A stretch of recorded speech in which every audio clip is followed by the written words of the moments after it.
বিশ্বের প্রধান গোয়েন্দা সংস্থাগুলোর নিয়মিত নজরদারির মধ্যেই হঠাৎ ধরা পড়ে ইরানের একটি জনমানব শূন্য মরুভূমির অস্বাভাবিক দৃশ্য।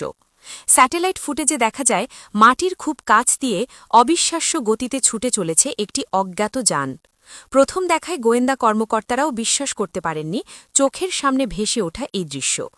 গতি পরিমাপ করে দেখা যায় সেই যান ঘণ্টায় ১২০০ কিলোমিটারেরও বেশি গতিতে অগ্রসর হচ্ছে। এত উচ্চ গতি সাধারণ কোনো স্থলযানের পক্ষে অসম্ভব। ফলে শুরু হয় ব্যাপক যাচাই বাছাই। একাধিক স্যাটেলাইট থেকে প্রাপ্ত তথ্য মিলিয়ে দেখা হয়। বিভিন্ন কোণ থেকে ফুটেজ বিশ্লেষণ করা হয়। প্রতিটি উৎস থেকেই একই ধরনের ফলাফল আসে। এই গতি বোঝাতে তুলনা করা হয় আধুনিক প্রযুক্তির সঙ্গে। বিশ্বের দ্রুততম ট্রেন বা সামরিক যানও এই গতির কাছাকাছি যেতে পারে না। এমনকি অধিকাংশ যুদ্ধ বিমান মাটির এত কাছ দিয়ে এই বেগে চলতে পারে না। ফলে প্রশ্ন উঠছে, এটি কি আদৌ মাটিতে চলা কোনো যান নাকি ভিন্ন ধরনের প্রযুক্তি? ফুটেজে দেখা যায় যানটি মাটির একেবারে কাছ দিয়ে চলছে, কিন্তু সরাসরি স্পর্শ করছে কিনা তা স্পষ্ট নয়। এই কারণেই বিশেষজ্ঞরা ধারণা করছেন এটি গ্রাউন্ড ইফেক্ট ব্যবহারকারী কোনো প্ল্যাটফর্ম হতে পারে। অতীতে সোভিয়েত ইউনিয়ন পানির ওপর দিয়ে চলা এমন প্রযুক্তি তৈরি করেছিল, যেগুলো বিমানও নয় আবার জাহাজও নয়। ইরান যদি সেই ধারণাকে স্থলভাগে প্রয়োগ করে থাকে, তাহলে এটি হবে বড় ধরনের প্রযুক্তিগত সাফল্য।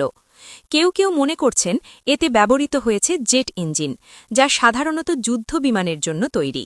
আবার অন্য একটি ধারণা অনুযায়ী ক্ষেপণাস্ত্র প্রযুক্তির কোনো রূপান্তরিত ইঞ্জিন ব্যবহার করা হয়েছে। এই দুই সম্ভাবনাই অত্যন্ত জটিল, কারণ জেট বা রকেট ইঞ্জিনকে পুনর্ব্যবহারযোগ্য প্ল্যাটফর্মে রূপ দিতে হলে উন্নত কুলিং সিস্টেম, তাপ সহনশীল উপাদান এবং নিখুঁত প্রকৌশল দক্ষতা প্রয়োজন। এই পর্যায়ের কাজ খুব অল্প কয়েকটি দেশই করতে পারে। এই ঘটনার সঙ্গে রাশিয়ার নামও ঘুরে ফিরে আসছে। সাম্প্রতিক বছরগুলোতে রাশিয়া ও ইরানের সামরিক সহযোগিতা গভীর হয়েছে। ইউক্রেন যুদ্ধের পর দুই দেশের সম্পর্ক আরও ঘনিষ্ঠ হয়েছে। ইরান রাশিয়াকে ড্রোন দিয়েছে, বিনিময়ে রাশিয়া কি দিয়েছে তা প্রকাশ্যে আসেনি। তবে এই পরীক্ষার পেছনে রুশ প্রযুক্তিগত সহায়তার সম্ভাবনা উড়িয়ে দেওয়া যাচ্ছে না। ইরান দীর্ঘদিন ধরেই তাদের সামরিক গবেষণা গোপনে পরিচালনা করে। বহু স্থাপনা মাটির গভীরে নির্মিত, যেগুলো স্যাটেলাইট নজরদারির বাইরে থাকে। শুধুমাত্র পরীক্ষার সময়ই বাইরের বিশ্ব কিছু আভাস পায়। অতীতেও ইরান ঠিক এইভাবেই বিশ্বকে চমকে দিয়েছে।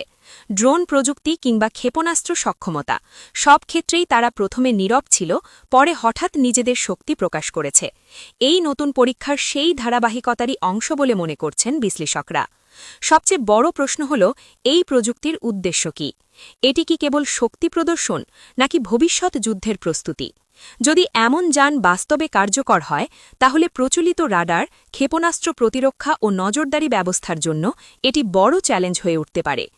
একটি বিষয় এখন পরিষ্কার, ইরান আর আগের মতো প্রযুক্তিগতভাবে পিছিয়ে থাকা দেশ নয়। তাদের সামরিক গবেষণা নতুন করে বিশ্ব নিরাপত্তা ও ভূ রাজনীতির সমীকরণে চাপ সৃষ্টি করছে। আর সেই কারণেই এখন পুরো বিশ্বের নজর ইরানের সেই রহস্যময় মরুভূমির দিকেই স্থির হয়ে আছে।